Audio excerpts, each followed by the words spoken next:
Feliz sábado. Estamos felizes por estar novamente aqui na igreja, na famosa igreja do Boa. Essa igreja se destaca por ser uma igreja animada, uma igreja de um povo feliz e sorridente. Louvado seja o nome do Senhor. Amém? Silvia, deixa eu dizer uma coisa. Fique tranquila, a mensagem foi perfeita. Parabéns, viu? Louvado seja Deus. Que música, hein? Que música, perceberam? A mensagem, ele vem, ele vem. Louvado seja o nome do Senhor, viu? Louvado seja o nome do Senhor. Deixa eu apresentar para vocês aqui a minha família, todos já conhecem. A Luciene está ali, minha amada esposa, minha filhinha está ali, a Micaele. O Misael ficou em casa, peço até oração para os irmãos, porque ele está passando mal, é um desarranjo intestinal lá, está uns 4 dias, coitado, tendo uma vida de rei. E, e aí ele não pôde vir, só a base de água de coco, comida mais leve, e ele não teve muita disposição para vir, está em casa, então ore pelo Misael. E eu trago aqui um grande amigo, o Márcio, e o filhinho dele lá, ó, o Isaac. Levanta aí só para ver o tamanho, só ver o tamanho lá, ó. Que ele cresça. E que você diminui, literalmente está diminuindo cada vez mais. Né? Só para frente. O Márcio é amigo de longa data, antes mesmo de eu ser pastor, ele já era amigo nosso. Frequentávamos a mesma igreja e fomos para o colégio juntos. Eu me formei em teologia, ele se formou em pedagogia, ele é formado também em educação física. E ele veio nos visitar aqui, gostou muito da cidade, adivinha o que aconteceu? Vai querer morar aqui. Olha, tá convidando para vir para o Boa, viu, Márcio? Exatamente. Hein? Mordeu, né? Ele tomou da água, não esquece jamais, né? Não esquece jamais. E ele veio, como ele é professor, ele já começou a distribuir, eu falei com o Ézer, distribuir já currículos pelas escolas, levei ele lá na escola adventista. Então ele está à procura aí de trabalho. Então eu vou pedir até para a igreja orar por ele. Ele, além da formação, está fazendo 2 pós-graduação, uma em gestão escolar e outra em educação especial, né? É uma área que precisa muito. Então ore por ele, para que ele consiga um emprego aqui. A esposa dele trabalha na área da saúde. Ela é formada em auxiliar de enfermagem, está fazendo o curso de técnico de enfermagem, tem o curso de cuidadora, já trabalha como cuidadora de idosos. Então, se tiver alguma coisa, você souber de alguma coisa, me ajude a ajudar o nosso amigo para ele vir para cá. Quem sabe ele frequenta a igreja do Boa, vai ser uma bênção para a igreja aqui também, uma igreja bênção para ele também e para a família. Tá bom? Márcio, o nome dele, não se esqueça dele em oração. E da Kelly é a esposa. Kelly ficou lá com outro filho.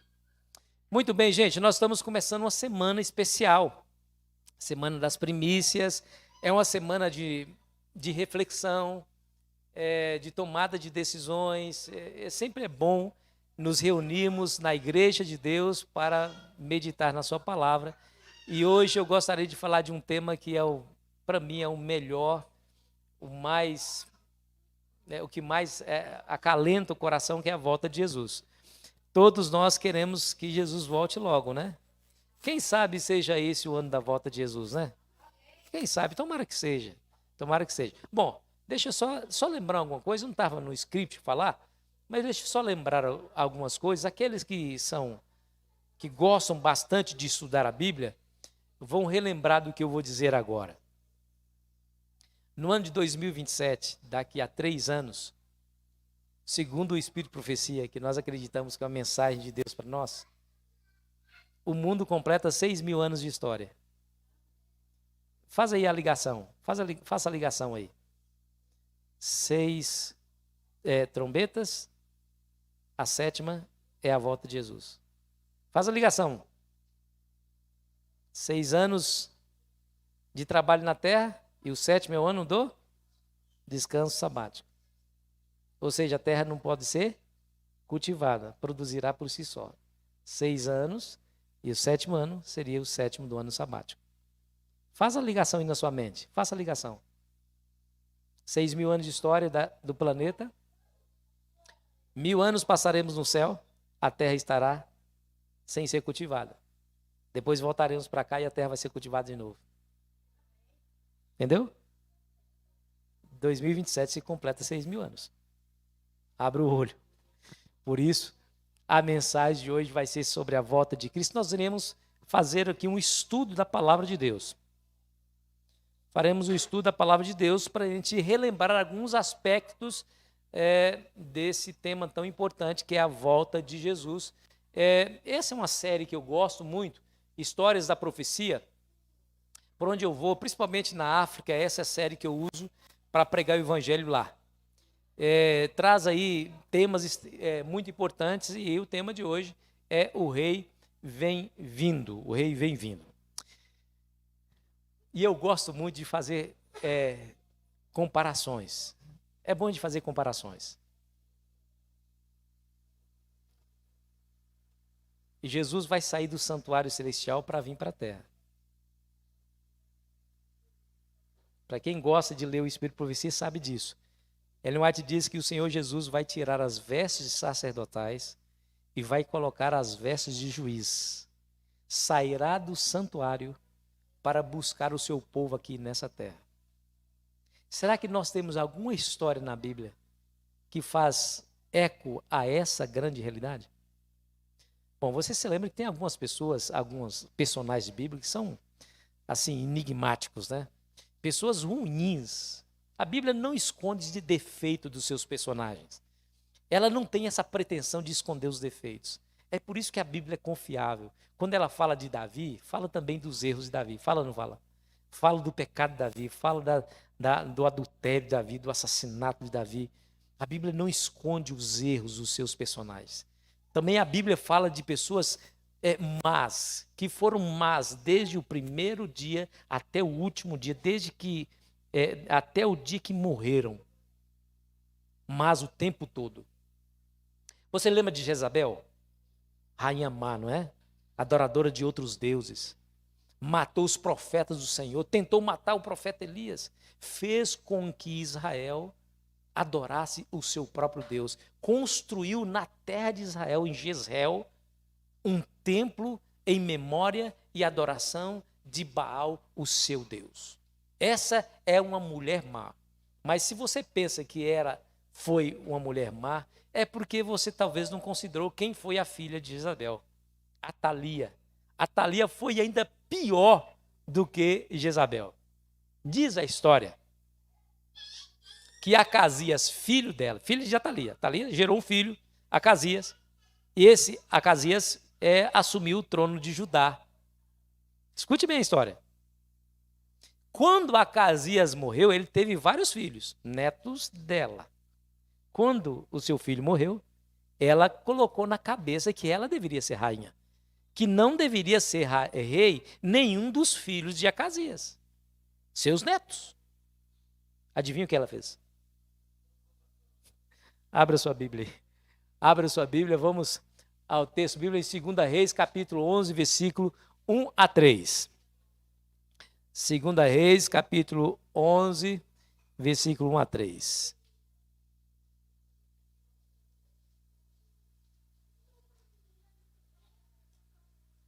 Amém ou misericórdia? Amém, né? Alguns precisam de misericórdia e terão misericórdia, viu? Porque a misericórdia se renova a cada manhã. Então, acabou de se renovar a misericórdia. Antes de ler, deixa eu fazer uma oração mais uma vez. Eu aprendi que não se lê a Bíblia sem oração, né?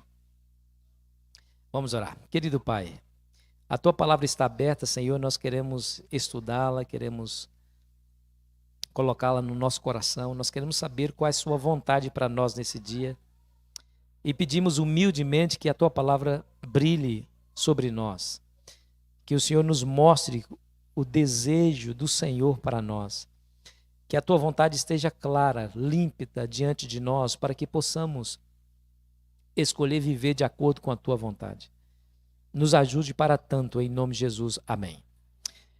11, versículo 1, diz assim: vendo Atalia, mãe de Acasias, que seu filho era morto, levantou-se e destruiu toda a descendência real. Ô mulher louca! Mas Joseba, filho do rei Jorão, irmã de Acasias, tomou a Joás, filho de Acasias, e o furtou dentre os filhos do rei, aos quais matavam, e pôs a ele e a sua ama numa câmara interior, e assim o esconderam de Atalia, e não foi morto.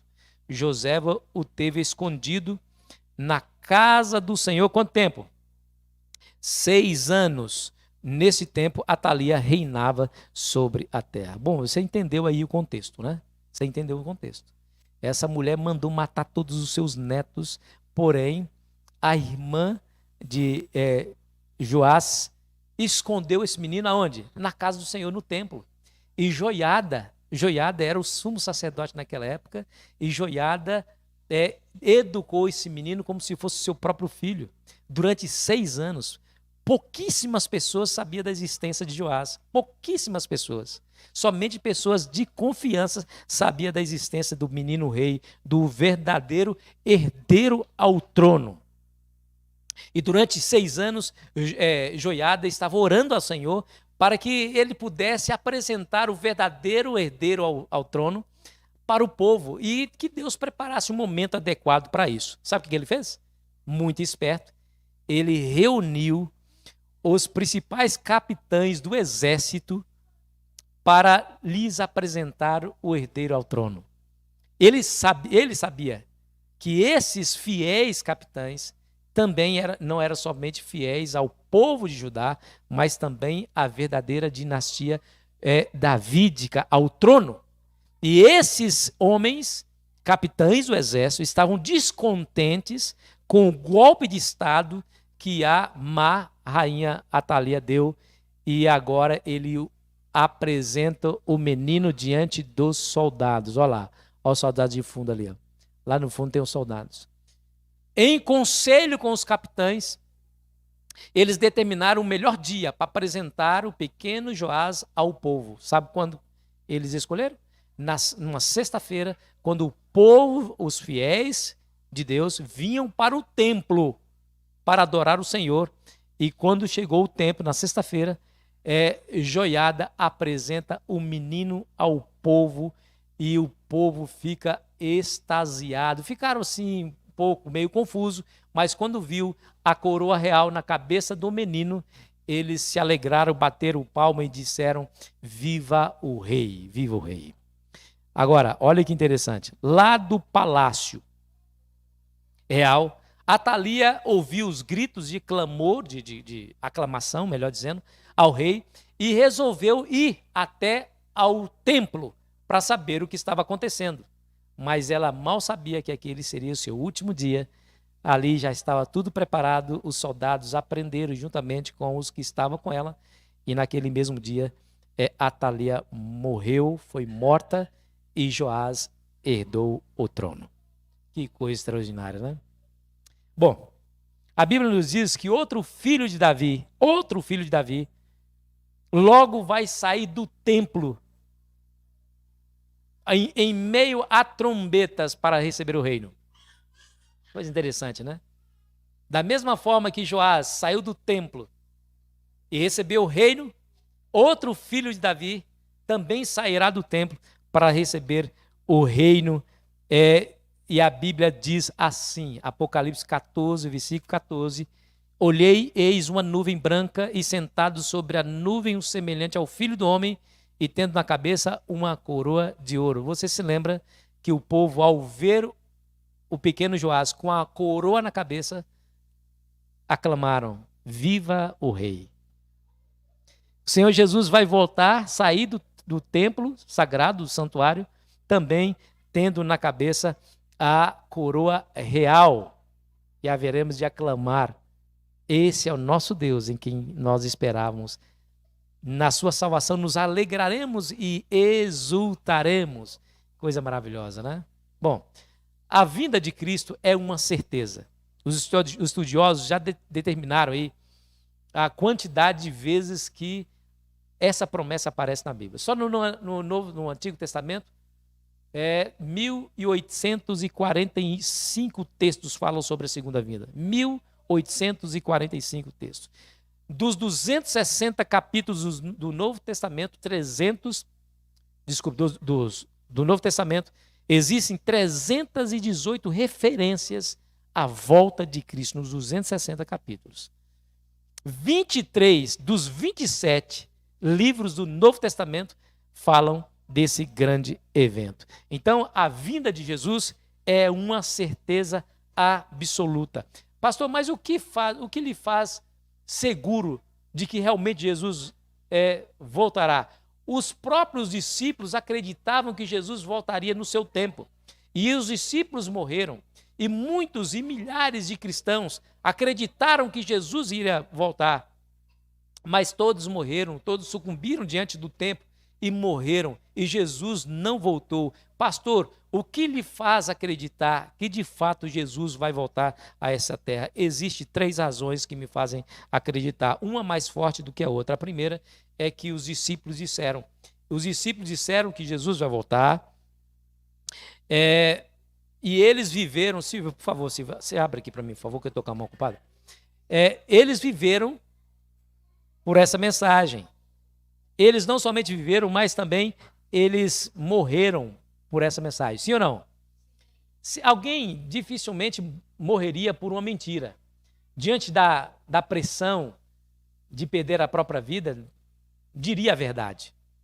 Mas eles viveram até o fim dizendo que Jesus vai voltar e morreram por essa mensagem. E eles disseram, Jesus vai voltar. E isso é uma boa razão para se acreditar que Jesus vai voltar. Sim ou não? É uma ótima razão.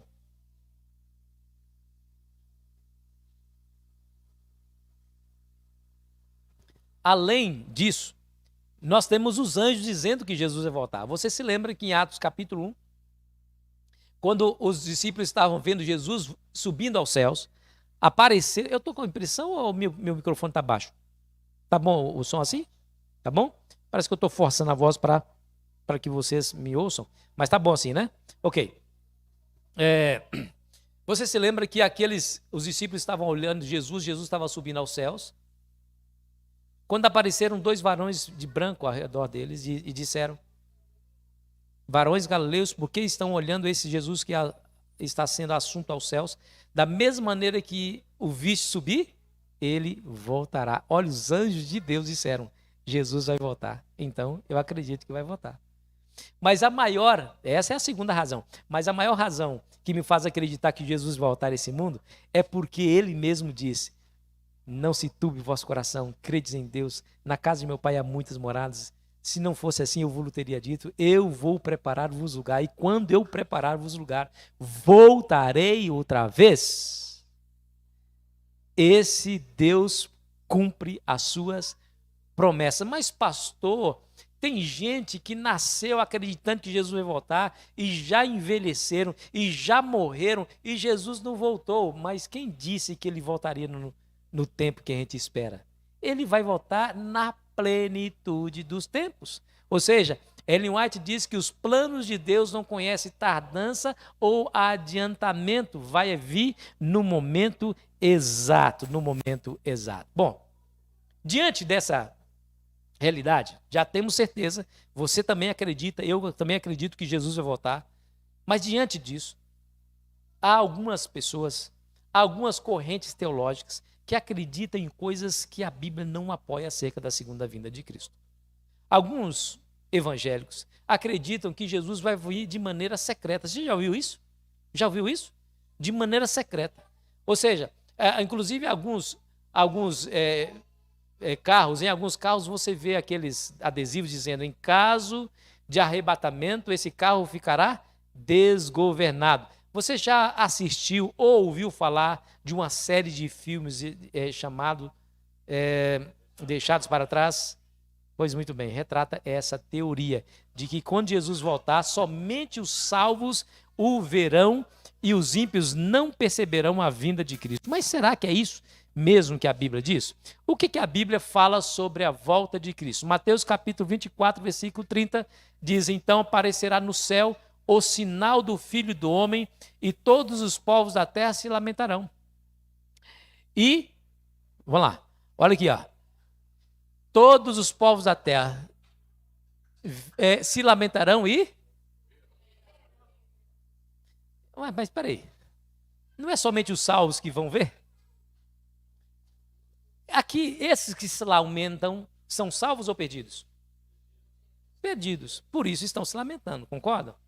E a Bíblia está dizendo que os que se lamentam verão o Filho do Homem vindo sobre as nuvens do céu com poder e grande glória. Com poder e grande glória. Em Apocalipse 1, verso 7, você já conhece, diz que ele vem com as nuvens e todo olho o verá. É impossível, queridos, é impossível, olha aqui para mim, é impossível acreditar que Jesus vai vir e vai vir de maneira desapercebida. É impossível não perceber a volta de Cristo quando ela se der. Mateus 25, versículo 31 diz, quando o Filho do Homem vier na sua majestade e todos os anjos com ele, então se assentará no trono da sua glória. Todos os anjos virão junto com Jesus. Você sabe qual é a população angelical? Você sabe quantos anjos existem? Sabe? Sabe? Deixa eu dar uma ideia para você. Vou dar uma ideia para você. A Bíblia fala que é miríades e miríades, milhões e milhões, ou seja, um número que ninguém pode contar, certo? É impossível de ser contado. Mas vamos imaginar aqui, vamos fazer um jogo de imaginação. Cada ser humano, independentemente se ele acredita em Deus ou não acredita, ele tem por companhia um anjo, pelo menos um, que é chamado anjo da guarda. Pastor, mas aqueles que não acreditam também tem também. Sabe por quê? Porque se não tivesse, Satanás esmagaria esse indivíduo, o mataria com muita facilidade. E essa pessoa poderia morrer sem ter a chance de conhecer o plano da salvação. Então, para que ele não morra antes de ter a chance de conhecer o plano da salvação, Deus comissiona um anjo para cuidar dele. Certo? Ok. Então, nós temos 7 bilhões e meio de pessoas na Terra, hoje, vivas. 7 bilhões. Então, automaticamente, nós temos 7 bilhões e meio de anjos aqui na Terra. Para cada pessoa, um anjo. Só que, somado aos 7 bilhões de anjos que tem aqui na Terra, existem milhões e milhões, miríades e miríades de anjos junto com Deus lá no céu. Diz a Bíblia que ele vai vir com quantos anjos? Com todos os seus anjos. Essa visão é uma visão extraordinária. Imagine só, você vai olhar para o céu e você não vai conseguir ver o azul do céu. Vai ser anjos voando para cima e para baixo. Só vou lembrar você de uma coisa. Você se lembra que quando Jesus ressuscitou, antes da ressurreição de Jesus, 2 anjos desceram o túmulo de Jesus? Você lembra disso? O que aconteceu com os soldados que estavam aguardando o túmulo? Caíram como mortos por terra. Mas por quê?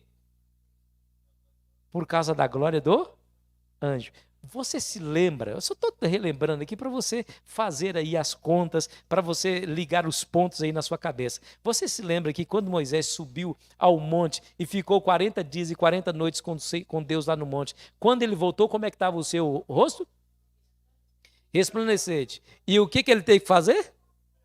Um véu, porque o povo não suportaria olhar para a face de Moisés, porque estava resplandecendo da glória de Deus. Isso porque passou somente 40 dias. Agora imagina um anjo que já vive pela eternidade com Deus descendo essa terra. Então imagina. Agora olha aqui para mim. A glória de Deus. Glória significa resplendor. Glória significa brilho. A glória de Deus é tão grande, mas tão grande, que faz com que o nosso sol pareça uma chama de uma vela. Você consegue olhar para o sol, diretamente para o sol? Ninguém consegue. Você consegue por alguns segundos, mas depois vai queimar a sua retina e você vai ficar cego se você permanecer olhando para o sol. A glória de Deus, o brilho de Deus, o resplendor de Deus é tão grande, mas tão grande que faz com que o sol pareça uma chama de uma vela. Ele vai vir com todos os seus anjos resplandecentes e vai vir com toda a glória e majestade. É impossível não perceber. Os anjos estarão voando para um lado para o outro e você não vai conseguir enxergar o azul do céu por ter tantos anjos vindo. Bom, nós acreditamos que a volta de Cristo é o fim da história humana aqui nesse planeta. Vai ser o início de uma nova vida, de uma nova era. Nós acreditamos que quando Jesus vier, vai pôr fim a algumas coisas. E uma delas vai ser acerca dos ímpios. A Bíblia diz em 2 Tessalonicenses, capítulo 1, versículos 7 e 8, falando sobre aqueles que não aceitaram a Cristo. Por isso eles estarão se lamentando quando virem Jesus vindo. A Bíblia fala deles, quando do céu manifestar o Senhor Jesus com os anjos do seu poder, em chama de fogo, tomando vingança contra os que não conhecem a Deus. E o que vai acontecer com esses que não conhecem a Deus? Eles sofrerão penalidade e eterna destruição, banidos da face do Senhor e da glória do seu poder. Está vendo aí?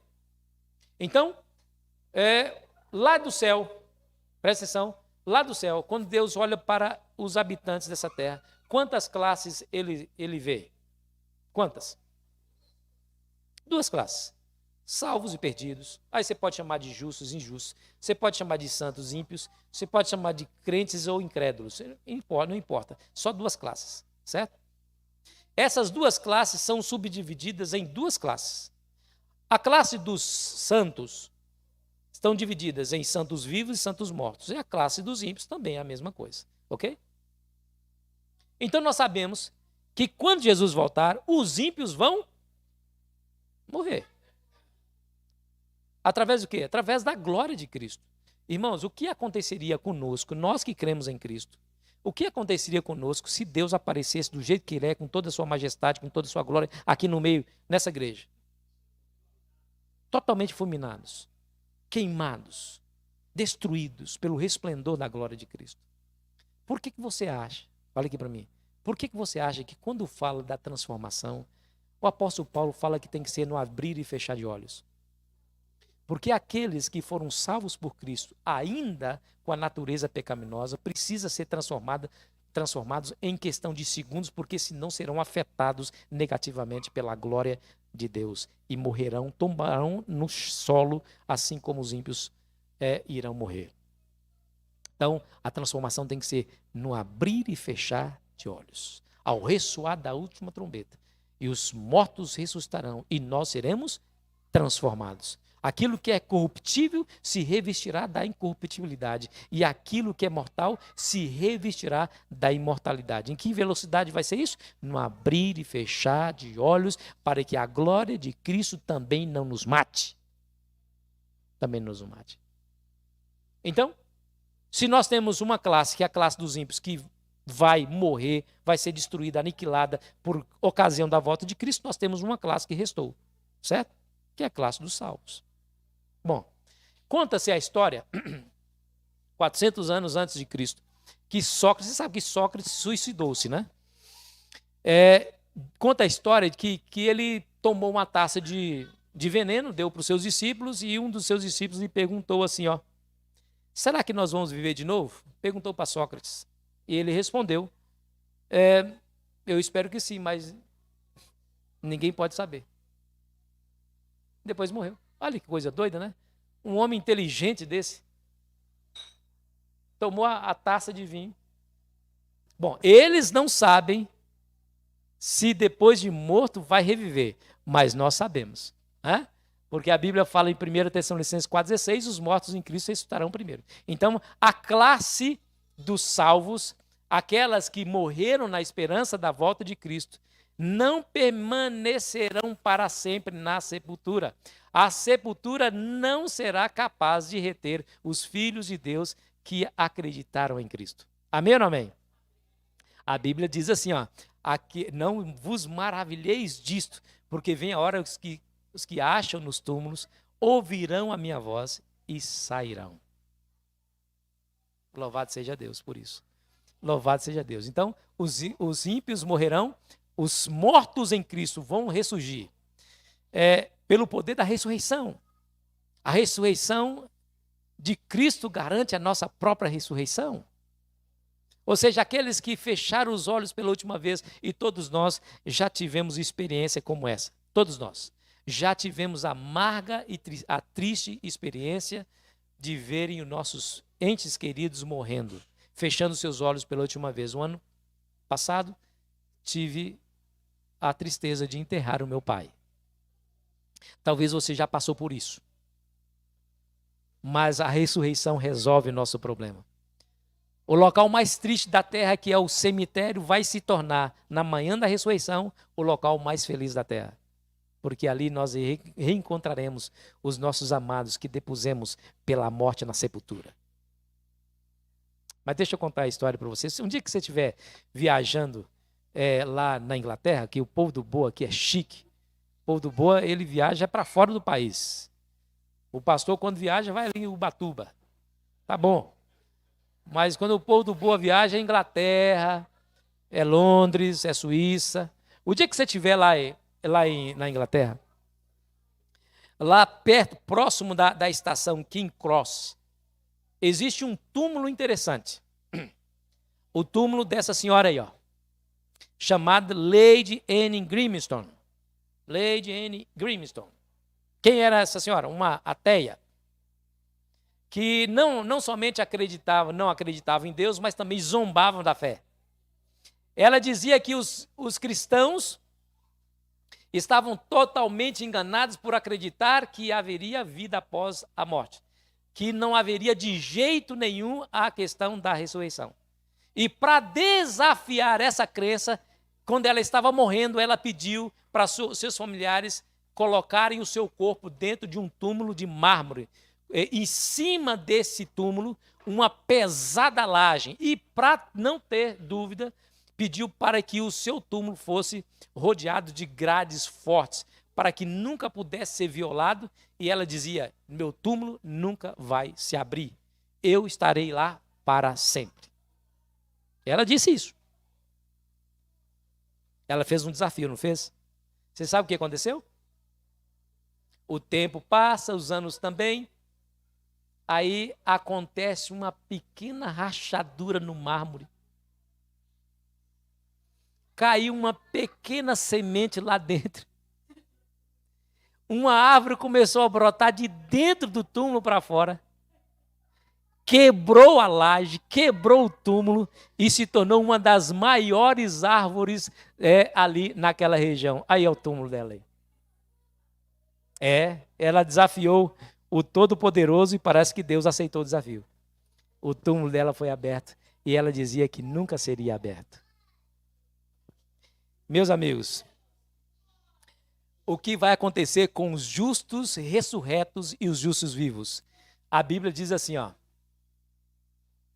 os mortos ressuscitarão incorruptíveis e nós seremos transformados, porque é necessário que esse corpo corruptível se revista da incorruptibilidade, que o corpo mortal se revista da imortalidade.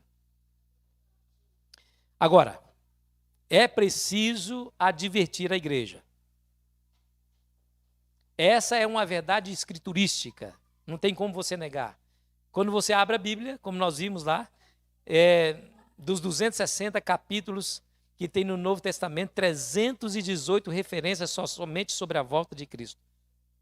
Mais de 3.000 textos no Antigo Testamento fala que Jesus vai voltar. Os anjos disseram que Jesus vai voltar. Os discípulos disseram que Jesus vai voltar. O próprio Jesus afirmou: eu voltarei. Essa é uma verdade absoluta, escriturística. Pode demorar o tempo que for. Eu já dei até um vislumbre aqui para vocês. 2027, completa-se 6.000 anos de histórias desse planeta. Pelo que nós estudamos das Escrituras, pode ser que alguma coisa aconteça. Não estou marcando data para a volta de Cristo. Pode ser que Jesus volte no início dos 6.000, pode ser que volte 100 anos depois, pode ser que volte no meio, não sei quando que vai votar. O fato é que algo vai acontecer em 2027, e o que vai acontecer será exatamente a completação ou o complemento dos anos de 6.000 anos de história desse planeta Terra. Mas eu preciso advertir você, porque a Bíblia diz assim, ó, Mateus 24, versículo 5, Porque virão muitos em meu nome dizendo, eu sou o Cristo, e enganarão a muitos. Veja que a Bíblia já dizia, multidões seriam enganadas. Olha para essa imagem aqui, tenta decifrar o que está aqui nessa imagem. Olha aqui, ó, uma multidão e lá na frente uma imagem de Jesus Cristo, né? O próprio Satanás, nós sabemos disso, o próprio Satanás vai fazer com que as pessoas acreditem que Jesus voltou, mas na verdade vai ser ele. E se tivesse acontecendo aqui no centro de São José, um ser majestoso, brilhoso, de 30 metros de altura, aquele ser assim imponente, aparecer com voz melodiosa, com um semblante que transmita paz, e disser assim, eu sou Jesus, você também não estaria junto com esses aqui, se ajoelhando diante dele, achando realmente que é Jesus?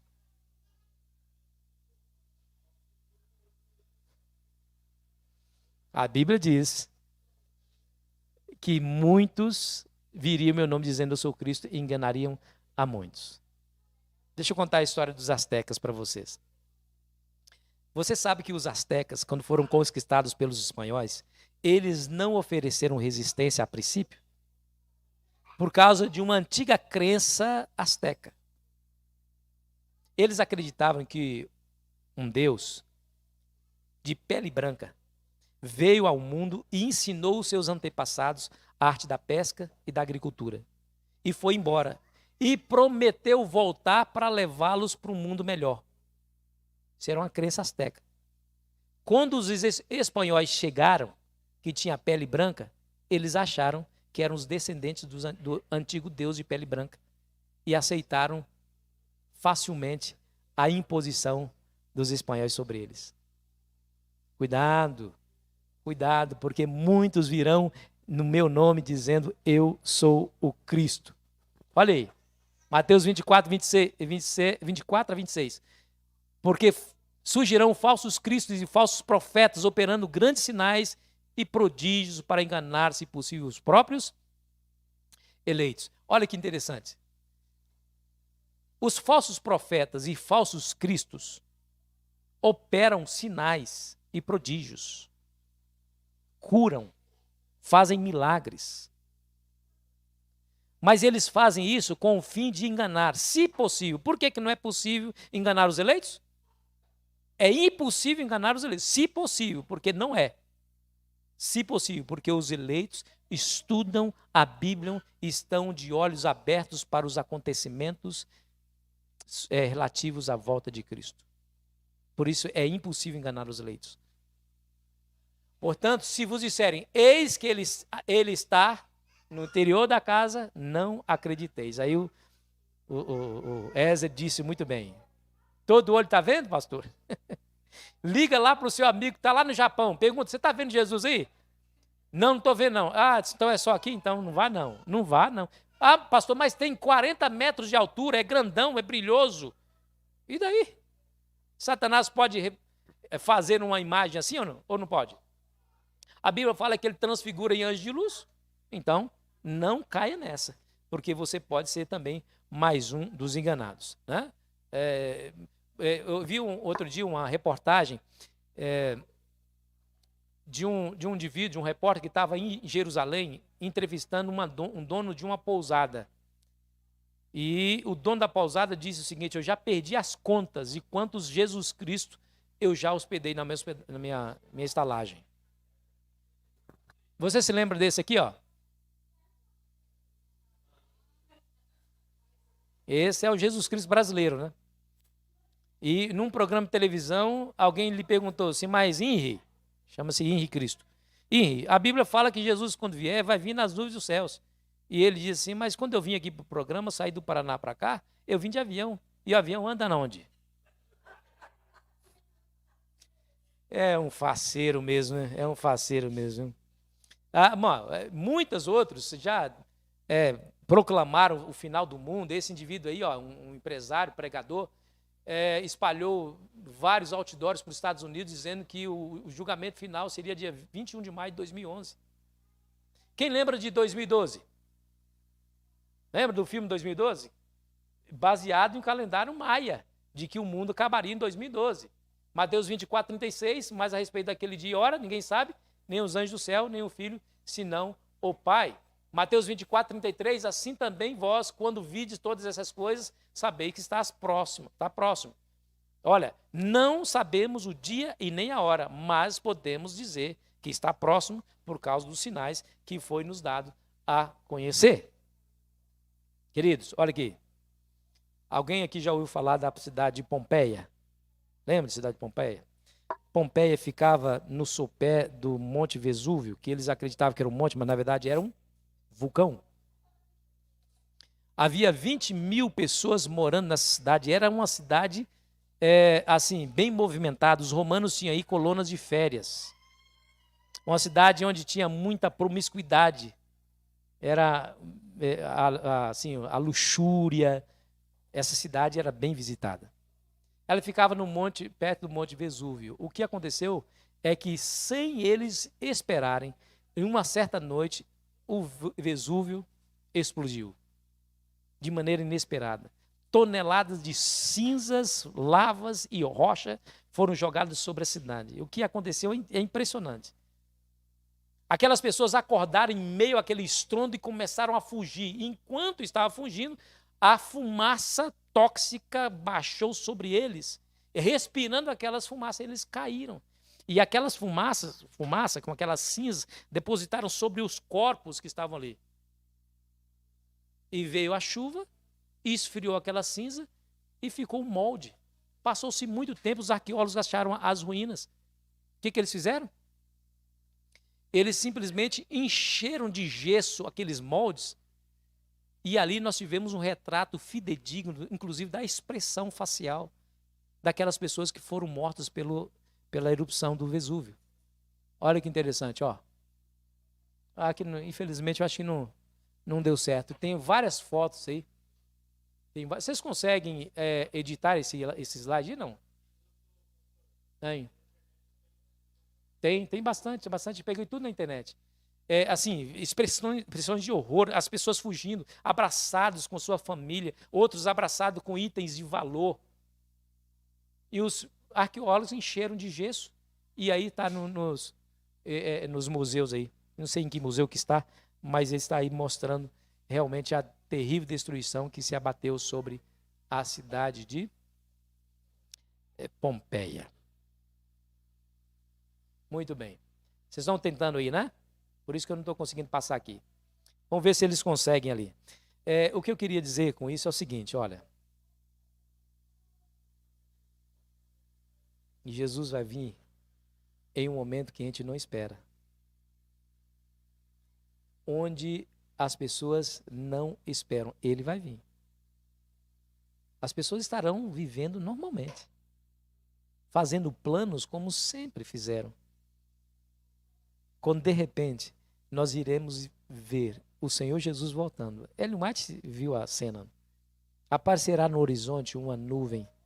Ela é negra no início, mas do tamanho da palma da mão de um homem. À medida que ela vai se aproximando da terra, ela se torna maior e mais brilhante. E ela vai se aproximando. Ela estará circundada com arco-íris. E quando ela se aproxima mais, nós veremos o trono de Deus e sentado sobre o trono o Filho de Deus, Jesus Cristo. Os anjos sairão por todos os lados, porque Jesus dirá: recolham todos os meus eleitos de uma extremidade a outra da terra. As pessoas olharão para Cristo e agora começa o lamento, porque eles poderiam estar se alegrando juntamente com os salvos. Mas agora eles estão se lamentando. De fato, Jesus está voltando. De fato, ele existe. De fato, eles tinham razão quando disseram: haverá o momento que Jesus vai voltar. Deixa eu mostrar aqui as cenas. Essas são as estátuas. As estatuetas formadas de gesso que foram preenchidas lá naquele molde das pessoas. Olha que interessante. Pode passar aqui já? Já consigo passar? E a Bíblia diz assim, ó, Lucas capítulo 17, 26. Assim como foi nos dias de Noé, será também os dias do Filho do Homem. Comiam, bebiam, casavam-se e davam-se em casamento, até o dia em que Noé entrou na arca e veio o dilúvio e destruiu a todos. Também acontece na mesma coisa com a destruição de Sodoma. O mesmo aconteceu nos dias de Ló. Comiam, bebiam, compravam, vendiam, plantavam, edificavam. Mas no dia em que Ló saiu de Sodoma, choveu do céu fogo e enxofre e destruiu a todos. E Lucas 17, o Senhor Jesus diz, assim será no dia que o Filho do Homem se manifestar. Lembrai-vos da mulher de Ló, que quem quiser preservar a sua vida, perdê-la-á, e quem perder, de fato, a salvará. Jesus está voltando muito em breve. Ele espera que eu e você tomemos uma decisão de ser fiel agora. Pastor, vai vir um tempo de angústia, mas tão grande que nunca houve na história. Pastor, haverá aí uma sacudidura, onde muitos irão sair das nossas fileiras. A escória será eliminada, permanecerá somente o fiel, o grão, não a palha, somente o grão. Isso vai acontecer, pastor, antes da volta de Cristo. É verdade, vai acontecer antes da volta de Cristo. Haverá um momento de purificação do povo de Deus. Você se lembra que Jesus já tinha profetizado isso na parábola das 10 virgens. 5 eram prudentes e 5 eram loucas, ou imprudentes, ou nércias. Quando o noivo veio, entrou para as bodas somente as que estavam preparadas. As que não estavam preparadas perderam a chance, a mais importante chance da vida. O noivo disse, eu não vos conheço, e fechou atrás de si a porta para sempre. Para sempre. Então, pastor, como é que eu me preparo para esse tempo? Eu não quero ser aquele que vai ser purgado do povo de Deus. Pastor, eu não quero ser aquele que vai no peneiramento ser soprado para fora da peneira. Pastor, eu não quero ser mais um perdido. De que maneira você vai estar? Ou o que você precisa fazer para não estar entre os perdidos? Não há atalhos aqui, meu amigo. Há uma única maneira. No tempo de paz, Jesus lhe chamar e você aceitar o chamado. É no tempo em que você tem controle sobre a sua própria decisão. Você decidir por ele e dizer assim, Senhor, eis-me aqui. Eu não sou o que o Senhor gostaria que eu seja, porque sou um pecador.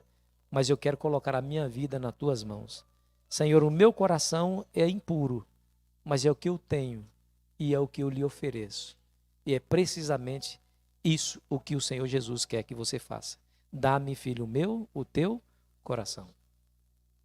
Há uma única chance para você ver Jesus e naquele dia estar sorrindo. É você entregar a sua vida hoje, no tempo de paz, enquanto a crise não se instalou, enquanto o tempo de angústia ainda não chegou. O tempo de entregar a Jesus a vida é agora.